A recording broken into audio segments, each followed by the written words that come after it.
बिस्मिल्लाहिर्रहमानिर्रहीम। सामीन मोहतरम, अस्सलाम वालेकुम। गोल तय करने आपको एक काबिल अमल प्लान की ज़रूरत है।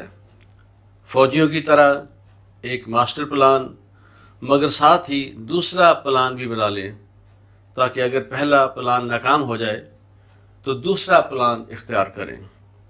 कामयाबी का आठवां राज प्लानिंग यानी मनसूबाबंदी है। सामीन मोहतरम, एक अच्छा प्लान कामयाबी की तरफ पहला कदम है। मनसूबा तहरीरी और मुफस्सल हो। प्लान जितना तफसीली होगा, कामयाबी के इम्कानात उतने ही ज़्यादा होंगे। प्लानिंग वक्त बचाती है। प्लानिंग का 1 मिनट अमल के 10 मिनट बचाता है। जब आप एक बार मास्टर प्लान बना लेते हैं तो तवक्को रखें कि इसमें हर रोज़ तब्दीलियाँ करना पड़ेंगी, क्योंकि आपके बहुत से अंदाजे और मफरूज़े दुरुस्त न होंगे। प्लान बनाते वक्त मुश्किलात और मसाइल को ज़रूर मद्देनज़र रखें, उनके हल तजवीज़ करें, अपने मनसूबे का बाकायदा ऐलान कर दें ताकि पीछे हटना मुश्किल हो जाए। अगर आप प्लानिंग नहीं करेंगे तो नाकाम हो जाएंगे। इसलिए किसी ने खूब कहा है, if you fail to plan you plan to fail. अब सवाल ये पैदा होता है कि प्लानिंग की कैसी जाए।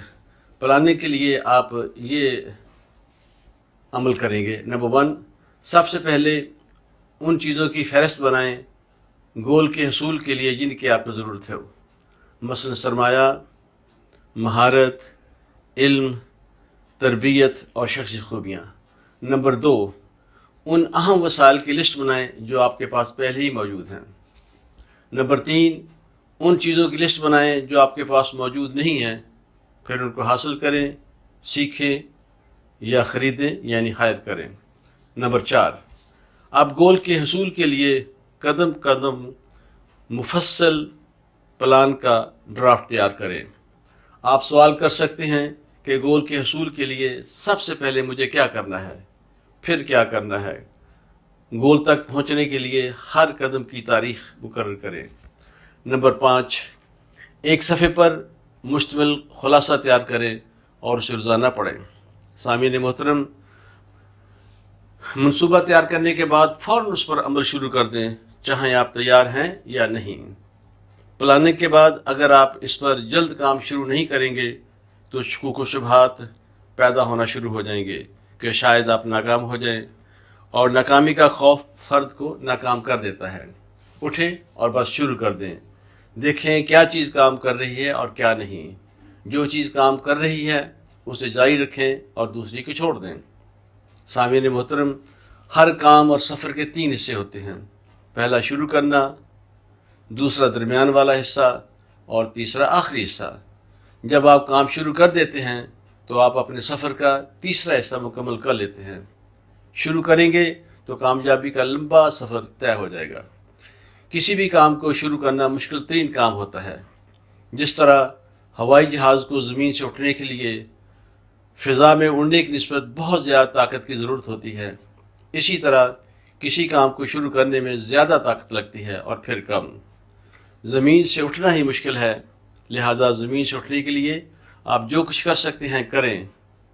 इसके लिए आप इन तरीक़ों पर अमल कर सकते हैं। नंबर 1, काम शुरू करने और कामयाब होने के ज़्यादा से ज़्यादा फ़वाइद लिखें और काम शुरू ना करने के नुकसान लिखें, उनको रोज़ाना पढ़ें। नंबर 2, तसव्वुर करें आंखें बंद करके कि आप कामयाबी के तमाम फ़वाइद से लुत्फ़अंदोज़ हो रहे हैं। तस्वीर को बेहतर करें यानी इसको क्लियर करें, रंगीन करें, रोशन करें, बड़ा करें और करीब करें। इसी तरह उन तमाम नुकसानात का भी तसव्वुर करें जो काम शुरू ना करने की सूरत में उठाने पड़ेंगे। इसमें भी तस्वीर को बेहतर करें यानी उसे ज़्यादा क्लियर करें, रंगीन करें, रोशन करें, बड़ा करें और करीब कर लें। ये मश्क रोज़ाना सुबह उठते ही और रात सोते वक्त 10 मिनट के लिए करें। नंबर 3, सुबह उठते ही और रात सोते वक्त इस फ़िक्र को 30 बार दोहराएं, do it now, do it now. Number 4, सुबह और रात सोते वक्त आप نمبر 4، صبح اور رات سوتے وقت تصور کریں کہ آپ کام شروع کر رہے ہیں۔ اس میں بھی تصویر کو بہتر کریں، تصویر کو زیادہ کلیئر کریں، رنگین کریں، روشن کریں، بڑا کریں اور قریب کریں۔ سامعین محترم، کامیابی کے سفر میں ہمارے ساتھ رہیے، انشاءاللہ جلد ہی دوبارہ ملاقات ہوگی۔ شکریہ۔